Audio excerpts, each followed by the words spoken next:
നമസ്കാരം പ്രിയപ്പെട്ട പ്രേക്ഷകർക്ക് സ്വാഗതം. സജീവമായ ഒരു വാർത്താ മണിക്കൂറിലേക്ക് നമ്മൾ കടക്കുകയാണ്. ഹാപ്പനിംഗ് അവേഴ്സ് തുടങ്ങുന്നു. ആദ്യം നോക്കാം തലക്കെട്ടുകൾ.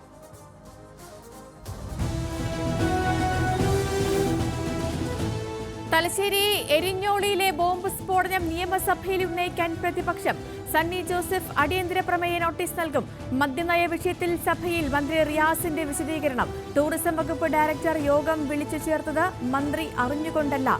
യോഗത്തിൽ നടന്നത് മദ്യനയ ചർച്ചയല്ലെന്നും മുഹമ്മദ് റിയാസ്.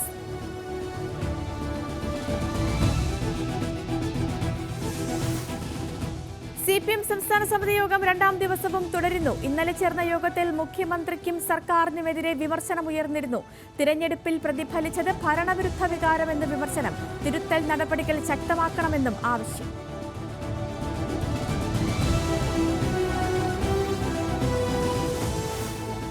കാക്കനാട് DLF ഫ്ളാറ്റിലെ രോഗബാധ സംഭവത്തിൽ ഫ്ളാറ്റ് അസോസിയേഷൻ ഭാരവാഹികൾക്കെതിരെ താമസക്കാർ. 2 വയസ്സുള്ള കുട്ടിയുടെ നില മോശമെന്ന് പിതാവ്. കാര്യങ്ങൾ വഷളാക്കിയതിന് കാരണക്കാർ അസോസിയേഷൻ ഭാരവാഹികൾ. നിയമ നടപടി സ്വീകരിക്കും. 2 ആഴ്ചയ്ക്കിടെ രോഗമുണ്ടായത് 441 പേർക്കെന്ന് ആരോഗ്യവകുപ്പ്.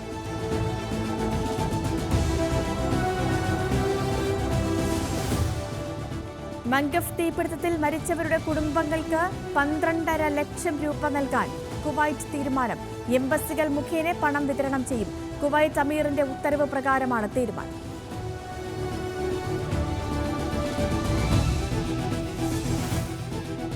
സിറോ മലബാർ സഭയുടെ മെത്രാൻ സിനഡിന്റെ അടിയന്തര യോഗം ഇന്ന്. നിർണായക തീരുമാനങ്ങൾ യോഗത്തിലുണ്ടായേക്കുമെന്ന് വിവരം. മുൻപ് ചേർന്ന യോഗത്തിൽ ഏകീകൃത കുർബാന വിഷയത്തിൽ തീരുമാനമെടുക്കാൻ സാധിക്കാതെ വന്നതിനാലാണ് ഇന്ന് സിനഡ് ചേരുന്നത്.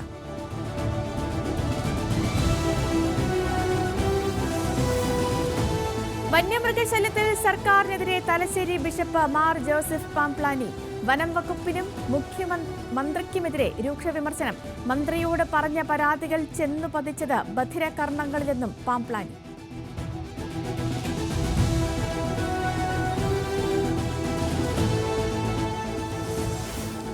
കൊണ്ടോട്ടിയിലെ സ്വകാര്യ ആശുപത്രിയിൽ 4 വയസ്സുകാരൻ മരിച്ചത് ചികിത്സാ പിഴവ് മൂലമെന്ന് പോസ്റ്റ്മോർട്ടം റിപ്പോർട്ട്. ഈ മാസം 1-ാം തീയതി മരിച്ചത് അരിമ്പ്ര സ്വദേശി നിസാറിന്റെ മകൻ മുഹമ്മദ് ഷാസിൽ. അനസ്തേഷ്യ നൽകിയത് മാനദണ്ഡങ്ങൾ പാലിക്കാതെയെന്നും റിപ്പോർട്ട്.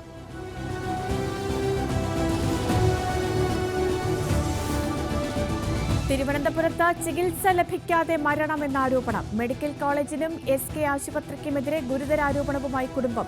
തിരുവനന്തപുരം അരുവിക്കര സ്വദേശി അഖിൽ മോഹനാണ് മരിച്ചത്.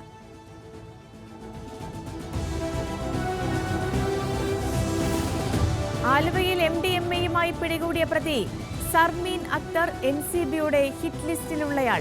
ലഹരിക്കടത്ത് സംശയിച്ച് NCB ചോദ്യം ചെയ്തത് 2 തവണ.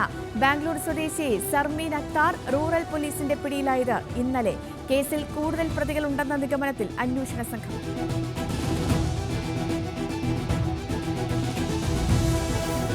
പത്തനംതിട്ട സീതത്തോട് നിന്നും 500 ലിറ്റർ കോട കണ്ടെത്തി. ചാരായ നിർമ്മാണത്തിനുള്ള കോട പിടിച്ചെടുത്തത് ചിറ്റാർ എക്സൈസ്. സീതത്തോട് സ്വദേശി വിവേകിനായി തിരച്ചിൽ ഊർജിതം.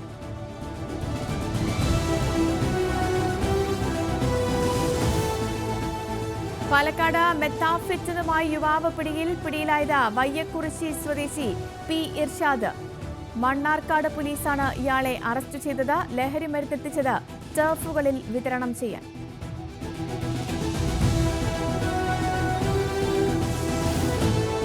തിരുവനന്തപുരത്തെ ഇൻസ്റ്റഗ്രാം ഇൻഫ്ലുവൻസറുടെ ആത്മഹത്യയിൽ സുഹൃത്തിനെ റിമാൻഡ് ചെയ്തു. നെടുമങ്ങാട് സ്വദേശി ബിനോയിയാണ് റിമാൻഡ് ചെയ്തത്.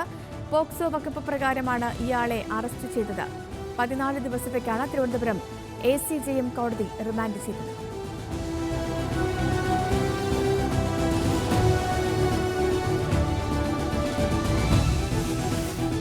തിരുവനന്തപുരം വിഴിഞ്ഞത്ത് കനാലിലേക്ക് കാർ മറിഞ്ഞ് അപകടം. നിയന്ത്രണം വിട്ട കാർ മറിഞ്ഞ് 3 യാത്രക്കാർക്ക് പരിക്ക്. 3 പേരും അത്ഭുതകരമായി രക്ഷപ്പെട്ടു.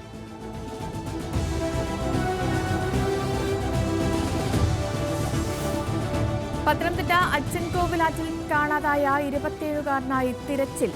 കാണാതായത് വാരവ്യാപുരം സ്വദേശി വിഷ്ണുവിനെ. അപകടം വിഷ്ണു കുളിക്കാനിറങ്ങിയതിനിടെ.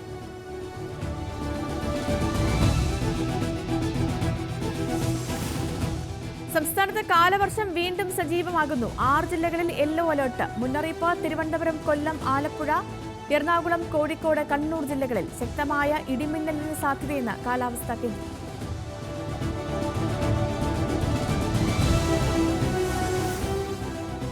ഇലക്ട്രിക് ബസ്സുകൾ വാങ്ങാനുള്ള തീരുമാനത്തിൽ യു-ടേൺ അടിച്ച് KSRTC. പുതുതായി 220 ഡീസൽ ബസ്സുകൾ വാങ്ങാൻ ടെൻഡർ ക്ഷണിച്ചു. പുതിയ നീക്കത്തിന് പിന്നിൽ ഈ ബസ്സുകളോടുള്ള ഗതാഗത മന്ത്രിയുടെ അനിഷ്ടം.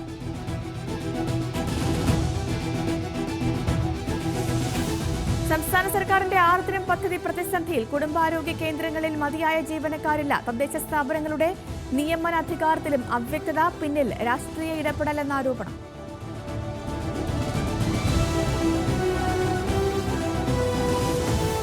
തമിഴ്നാട്ടിലേക്കുള്ള സ്വകാര്യ അന്തർ സംസ്ഥാന ബസ് സർവീസുകൾ വ്യാപകമായി റദ്ദാക്കി.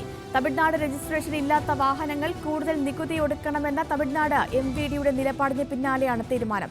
സ്വകാര്യ സർവീസുകൾ നിർത്തലാക്കിയതോടെ യാത്രക്കാർ പ്രതിസന്ധിയിൽ.